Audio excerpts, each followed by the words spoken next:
Fala, filhotes, vocês estão vivos? No vídeo de agora nós vamos falar um pouquinho sobre filosofia da ciência, filosofia da linguagem contemporânea. No mundo técnico e cientificista de hoje em dia, a filosofia propõe uma autocrítica dos seus principais pressupostos e consequências. Uma tendência desta filosofia resolve equacionar os arcabouços e axiomas lógicos da produção científica, seus fundamentos empíricos baseados na experiência ou ideológicos que tentam camuflar a realidade, e os métodos e conduções operadas pela filosofia. Há uma linha que até identifica a filosofia com a pesquisa científica e empírica. Contudo, há uma posição que busca lançar grandes questões ao cientista, lembrando-lhe os seus limites e a sua especificidade. É esta a filosofia mais crítica de uma ciência muitas vezes desarmonizada a serviço dos grandes grupos econômicos, dos detentores do poder econômico, os detentores do capital. A ciência e a comunicação são as grandes sacralidades do mundo contemporâneo. Toda uma tradição filosófica debruçou-se sobre estes campos específicos, e os precursores foram Bertrand Russell, o inglês, e o Ludwig Wittgenstein. O primeiro pesquisa a ciência, o segundo pesquisa a linguagem. Os dois, contudo, são influenciados pela filosofia da matéria, a filosofia materialista, ou seja, a tendência empírico-crítica baseada na experiência e da crítica dessa própria experiência, de rompimento com o idealismo, com a visão ou a crença de que a ideia é o princípio criador da realidade e que tudo o que acontece tem uma razão, o racionalismo, a razão, o princípio, a origem de todo conhecimento, e é o que rege toda a realidade. Depois de estudarmos os pontos principais, os princípios gerais da filosofia contemporânea, tivemos que passar à apreciação direta desta filosofia em si. Não mais em princípios gerais, mas em princípios próprios de cada corrente ou tendência que se aplique ao questionamento do mundo.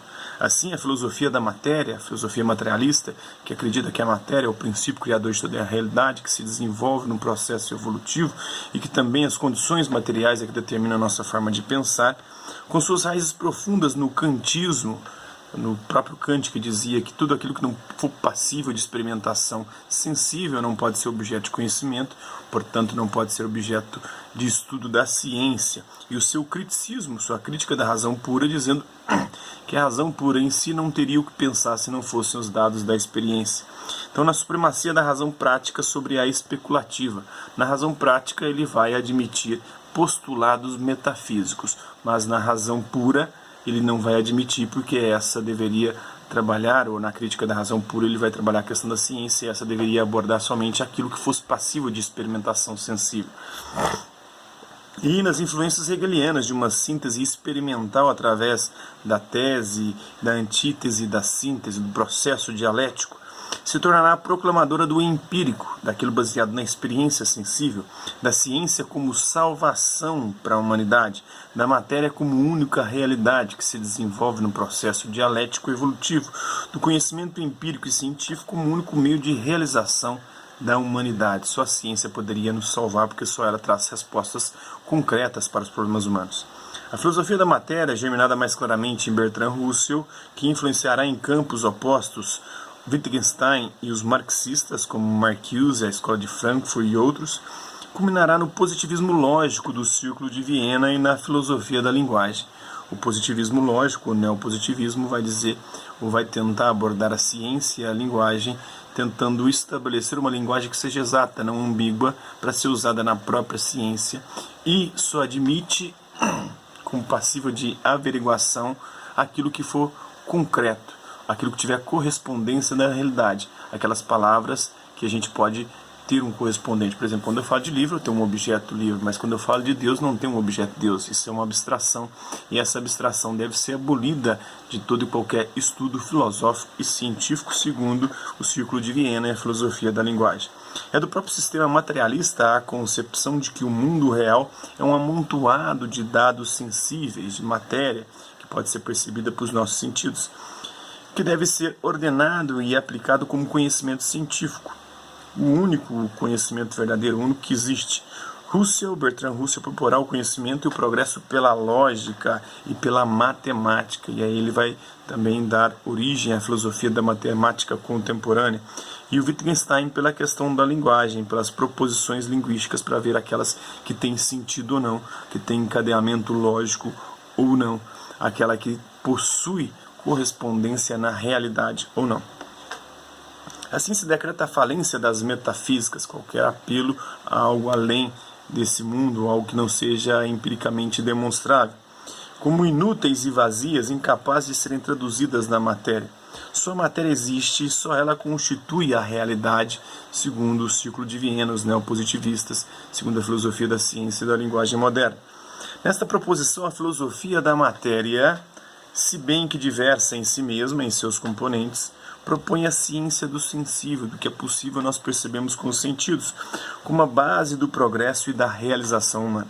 A filosofia é a teoria das ciências, para o Bertrand Russell, e a investigadora das raízes das perplexidades, segundo Wittgenstein, e o estudo também a investigadora das raízes da linguagem. Ambos colocam a utilidade da filosofia, entendida como ciência da prática, na libertação do gênero humano, no conhecimento do mundo, no conhecimento da matéria, e no seu aproveitamento, o progresso e o bem-estar do ser humano, da humanidade. A filosofia da matéria quer despir o homem do seu passado metafísico, que recorre a coisas sobrenaturais, uma coisa sem sentido, e eles entendem algo que tenha sentido, uma palavra que tenha correspondente na realidade. É a filosofia perene, propondo uma nova lógica, não mais tautológica, como dizia Wittgenstein, não falando coisas óbvias, mas trazendo alguma contribuição para o conhecimento, não é dizendo que o círculo é redondo, o triângulo é quadrado, mas trazendo um conhecimento que seja incrementador, um predicado que agregue algo a sujeito, nem subjetiva, como dizia Bertrand Russell, mas analítica, é a filosofia analítica de Wittgenstein, e matemática, passível de matematização, ou seja, de ser transformada em números e em fórmulas matemáticas, objetiva, conforme pretendia Russell. Ainda que muitas vezes esses filósofos radicalizem posições, Russell, por exemplo, e o antiteísmo dele, a anticrença em Deus, e o anticristianismo também, e o Wittgenstein, nas suas proposições únicas da linguagem, são capazes de, no amadurecimento posterior, abrandar e mesmo corrigir pontos exagerados, em nome da sua concepção de filosofia sempre crítica. Wittgenstein é considerado, é chamado o pai da filosofia da linguagem e o pai do positivismo lógico do Círculo de Viena. O seu tratado lógico-filosófico acarreta até hoje posições pró e contra. As teorias matemáticas e formais deste tratado, no que se refere às proposições colhidas na realidade, o nome e a realidade influenciaram o Círculo de Viena e também o grupo de Oxford, a filosofia na Inglaterra também vai ser influenciada. Então a sua visão de que a linguagem é a figuração da realidade, a representação da realidade, das suas investigações filosóficas mais brandas, onde ele vai ali começar a admitir que a linguagem pode ter um uso ambíguo, que vai depender aí do contexto em que ela vai ser usada e utilizada. Ela é uma caixa de ferramentas, a linguagem, e as peças ou as ferramentas serão usadas conforme o contexto. Então, será um ponto de partida para a filosofia da linguagem dele. Toda a sua obra, editada na maioria, ou na maior parte depois da sua morte, influenciou a maioria dos filósofos deste século, ou do século XX e até hoje, do século XXI. A gente tem alguns representantes da filosofia analítica e da linguagem aqui no Brasil, como Desidério Murcho. O próprio Olavo de Carvalho se diz um filósofo da linguagem, que tem formação nessa área, ou que é uma área em que ele aborda, que ele gosta de trabalhar e de estudar. Todos têm que conhecer Wittgenstein, em parte ou totalmente. Marcuse o combaterá em grande parte da sua obra. Muitos outros o seguirão. A sua vida mesclada de aventura e de buscas faz com que seu pensamento seja extremamente hermético, ou seja, difícil de compreender, de interpretar, e ao mesmo tempo profundo e essencialmente filosófico. As influências mais importantes são a filosofia da linguagem e o positivismo lógico, além de, é claro, ser expressão teórica de todo o século XX, decididamente o século da comunicação e ao mesmo tempo da incomunicação, da incompreensão, da falência e da maior necessidade do transcendente. Nunca se buscou tanto transcendente em toda a história da humanidade, né? muita gente anunciou como Nietzsche a morte de Deus, a morte da religião, mas o que a gente vê é uma efervescência da religião, em especial na atualidade, no momento contemporâneo que nós estamos vivendo, onde a religião volta a ser um fator muito forte, um fator muito presente, um fator muito destacado na cultura da sociedade, principalmente por conta da direita conservadora que hoje está ascendendo no poder no mundo inteiro.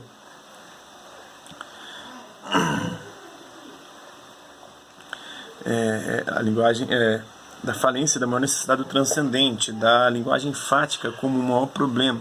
O homem também é um animal simbólico, é um animal transcendente que busca transcender a sua própria realidade, como vai dizer o Batista Mundim, e o homem como um animal simbólico é do Ernest Cassirer. Este perceber e enunciar em linguagem filosófica toda a problemática humana, a linguagem como expressão da realidade, talvez seja o maior legado de Ludwig Wittgenstein. O único meio de se não morrerem as ideias é continuarem nascendo. E os limites da nossa linguagem são os limites do nosso mundo e do nosso universo, segundo o Ludwig Wittgenstein. Espero que vocês tenham gostado do vídeo. Quem curtiu, dá um like, quem não curtiu, dá um dislike. Quem se interessar pelo conteúdo do canal, é só se inscrever, ativar o sininho e aguardar as próximas notificações dos próximos vídeos. Espero que vocês tenham gostado. É isso aí. Hasta la vista, babies. E até a próxima.